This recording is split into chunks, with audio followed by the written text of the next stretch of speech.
Communities across the nation are adapting to a new fire normal. With fire size and severity increasing, towns are seeking solutions that balance the interests of safety, economy, and nature. The small city of Ashland in southwest Oregon, just 10 miles from the California border, believes in a collaborative solution.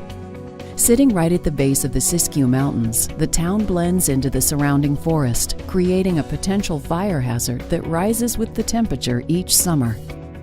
The forest also happens to filter the town's drinking water, is habitat to unique wildlife, and benefits the local tourism economy. What you might call Ashland's natural setting is really an integral part of what we are. The forests and the presence of nature in this community are what attract the creative people that make our economy go. The reason people have come to Ashland, chosen to make it their home, visited Ashland since the very beginning is our natural setting, the beauty of our setting, and the resource that we have here that could provide the underpinnings for a community. The forests in the Ashland watershed have been protected since before the turn of the previous century. So there's quite an array of intact habitats and old growth, but it's also the source of the abundant, clean drinking water for the town of Ashland. In addition to northern spotted owl, which use the old growth in the watershed, we have a robust population of the Pacific fisher. It's a large weasel that is dependent on these kinds of forest habitats and the prey species. We believe as a chamber and business sector that the preservation, the health of the forests that are surrounding our community is critical not only to our water supply, but to the long-term viability of our economy. Recognizing that the health of their economy is directly tied to the health of the surrounding forests, spurred Ashland into action. In 2010, community, political, business, environmental, and safety leaders came together with the U.S. Forest Service and formed the Ashland Forest Resiliency Stewardship Project, or AFR, to collaboratively reduce the risk of destructive megafires in their forests through selective thinning of trees and planned controlled burns. We are so closely embedded into the watershed that management of the watershed forests is absolutely a question of survival for us. But the forest is also a threat. We have this buildup of fuel that we've been working to reduce now for close to 4 years. Every dry season, that carries the possibility of a catastrophic Oakland Hills type fire.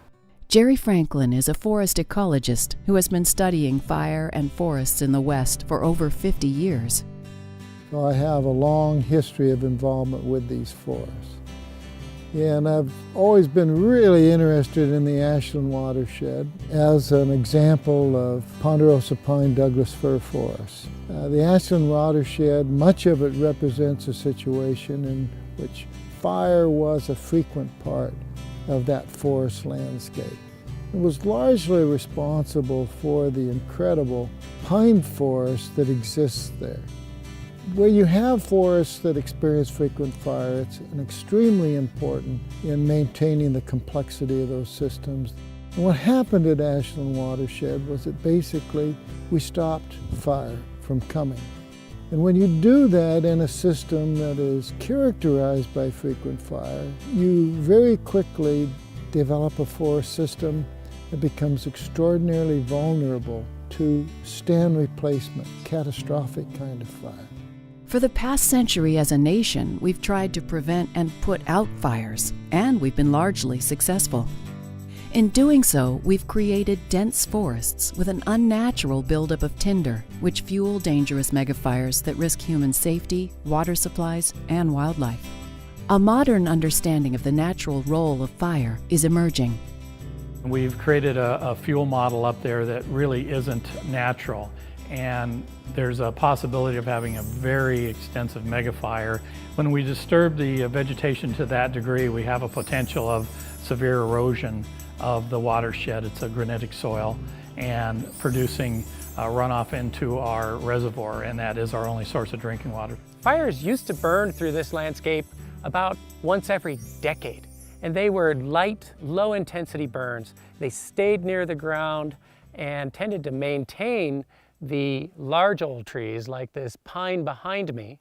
The U.S. Forest Service invited the City of Ashland, the Lomakatsi Restoration Project, and the Nature Conservancy to design and complete the on-the-ground treatments to restore forest health and safeguard the community.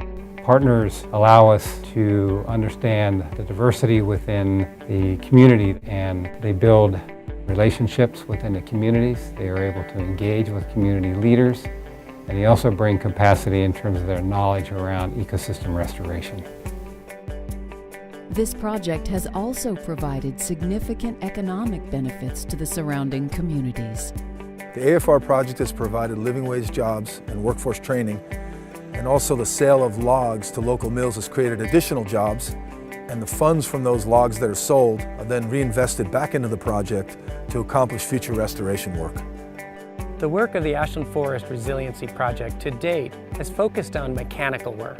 This is work done by hand crews and sometimes by machinery, including helicopters, to remove the overabundance of fuels that have accumulated over decades of fire suppression. But now we're moving to the next stage, which is actually using fire to keep fuel in the watershed under control. And if we can do that, we're going to be really a pioneering community because of the complexity of all the issues in our watershed. The erosive soils, the steep slopes, the endangered species, old growth and old growth habitat. Multiple recreational uses going on there, plus it's our source of water.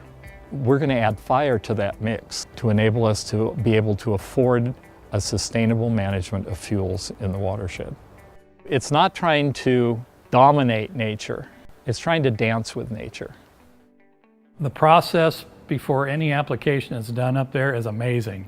We get all 4 partners and we very carefully and scientifically look at the impacts of these treatments and how they're going to impact the flora, the fauna, the future of the watershed, and any interests that have been brought forward. After these treatments are made, there's very careful monitoring to find out, did we produce the results that we wanted? And if not, how do we modify future actions up there to produce the results? In continuing to learn and adapt as they go, the people of Ashland are hopeful they're finding the right balance for their forests. So not only is their town more healthy, but it can be a model that other communities can learn and build from.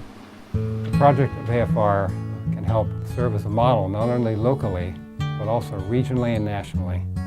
It's a model in which partners have come together, and now they are working very, very closely together around common goals and common purpose there within the community. Our watershed is really not the responsibility of one organization. It's responsibility of all of us, working together in partnership. What we're doing now is we're going for our completion funding for the project.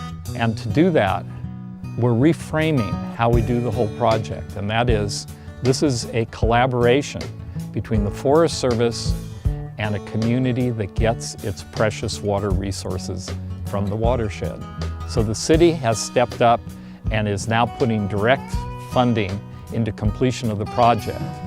And we are working with the Forest Service and with our congressional representatives to get the remaining money to finish this. The Ashland watershed is the premier location in which we can begin to work on ecosystem restoration, as well as protecting watershed and recreational values. This is a really different era in ecosystem management. It's really the era of healing. The benefits are going to come over many generations.